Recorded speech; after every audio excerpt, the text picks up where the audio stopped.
Hello and welcome to Signature TV News Highlights. I am Vin Martin Obiora Ilo. The Nigeria Labour Congress NLC has demanded the immediate reversal of the pump price of premium motor spirit PMS, also known as petrol.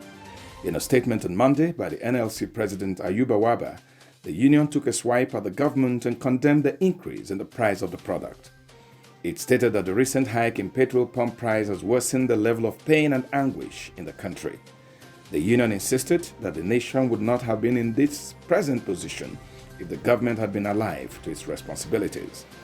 It warned that Nigerians have a limit to tolerating the continued increase in the price of refined petroleum products and other essential goods and services. At least 11 people have been killed and many others injured by bandits suspected to be kidnappers who attacked Albasu village of Sabon Birning in a Gabi local government area of Kaduna State. The bandits, in their large numbers, were said to have invaded the community at about 1 p.m. on Monday afternoon and opened fire on the residents, shooting in different directions, and in the process killed many people and also rustled cows and other animals belonging to the locals. Confirming the incident in a statement, the Kaduna State Commissioner for Internal Security and Home Affairs, Samuel Aruwan, said security agencies are already pursuing the bandits in the area with a view to arresting them. The family of Elizabeth Ochanya, the 13-year-old girl who was allegedly raped to death by a lecturer and his son, has threatened to storm the police headquarters to force the police to arrest and prosecute one of the accused persons. In Abuja on Monday, some members of the victim's family and the Federal Government Girls College Boko Old Girls Association told journalists that they suspected foul play in the police handling of the case. Signature TV correspondent Mwabez Njoku brings us the story. 2 years ago, 13-year-old housemaid Elizabeth Ochanya was raped to death by a polytechnic lecturer Andrew Obuja and his son Victor Obuja. Elizabeth, though a housemaid, was schooling at the Federal Government Girls College, Boko. On Monday, the old students of the college and the family of the girl addressed journalists, raising allegations that the police had become complicit in a move to shield one of the rapists, Victor, from prosecution. Both the family of Ochanya and the FGGC Boko Old Girls Association have gradually come to realize that the seeming failure to arrest Victor Obuja smacks of high level of complicity by not only the Benue State Police Command, but also may have the blessing of the Inspector General of Police.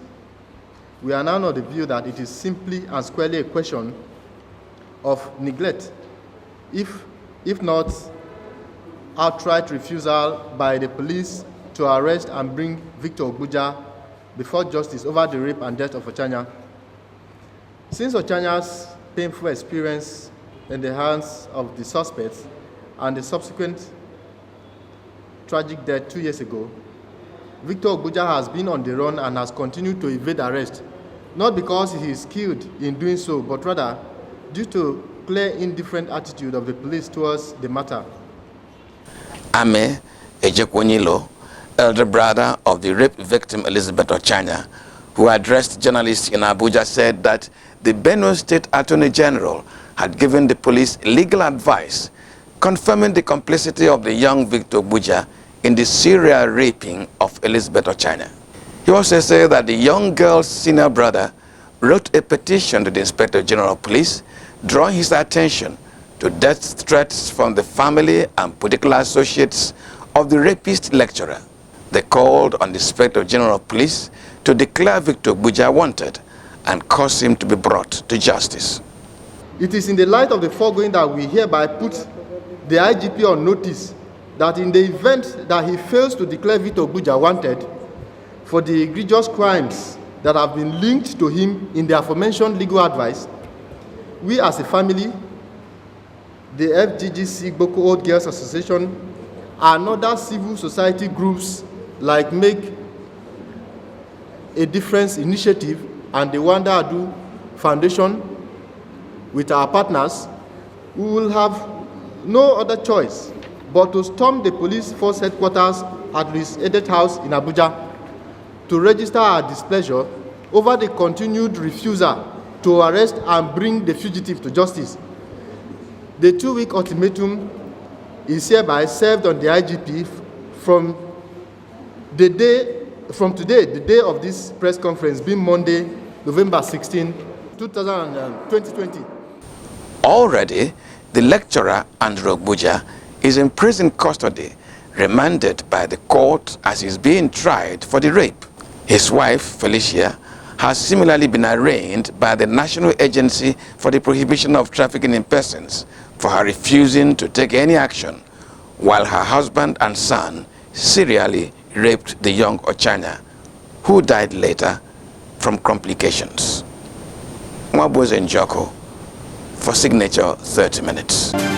The National Bureau of Statistics (NBS) Consumer Price Index (CPI) says inflation has risen by 0.52% to 14.23% in October. The NBS report, which was released in Abuja on Monday, said the CPI, which measures inflation, was higher than 13.71% recorded in September.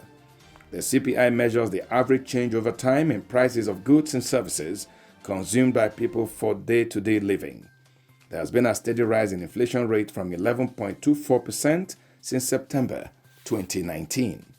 Peru's Congress on Monday chose a 76-year-old former World Bank official as the South American country's new president, the third in a week. Francesco Sagasti was elected as lawmakers met to try to find a way out of a political crisis sparked by the impeachment of one popular president and the resignation of his controversial successor amid protests which killed 2 people. Sagasti, a centrist, will serve as interim president until the end of July 2021, completing the mandate of Martin Vizcarra, who was impeached by Congress last Monday. For details of these stories and more, go to www.signaturetv.org. Remember, the second wave of COVID-19 is predicted to go up at this time of the year.